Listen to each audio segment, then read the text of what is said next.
I got asked the question, how much are closing costs for me as a buyer buying a house?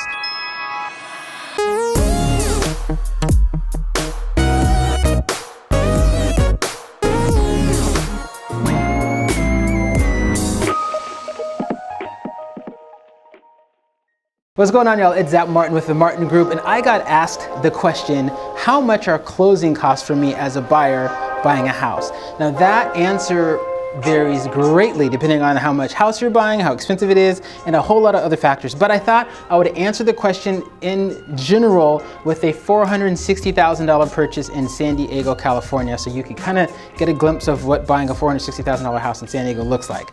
So here's a bunch of things that showed up on the final closing statement, which is a statement you'll get from the escrow company charging you all the charges for buying the house. First one was the appraisal, that was roughly 600 bucks. The credit report, the lender had to do a credit check, that was 100 bucks. The lender administrative fees and processing fees was just under $2,000 combined. The condo cert, they happened to buy a condo with an HOA, so that certification was $350. The flood cert, 10 bucks, not too bad. Property taxes. Now how property taxes work is that they charge you for the 6 months in advance of the property taxes when you're purchasing the property. So for this case, it was about $3,000.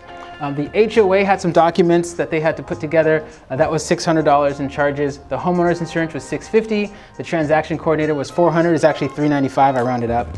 Same for the notary, $195, rounded up to $200. Title. Now the title is the entity that checks to make sure there's no clouds, no encumbrances, no issues on title, and that cost about $1,400 in this case.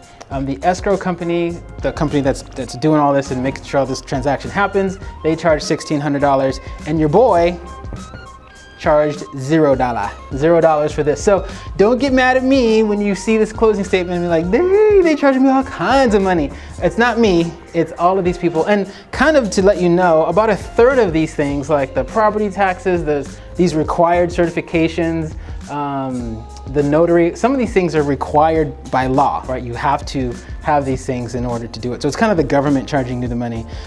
So just to give you an idea of what this looks like, of course, for your house, whether it's a 2, 4, 6, 8, who do we appreciate, $1,000 house, we will have slightly different numbers, but at least this gives you an idea of what closing costs looks like and how much it will be. So if you have any other questions, definitely reach out to me. I'd love to answer them for you.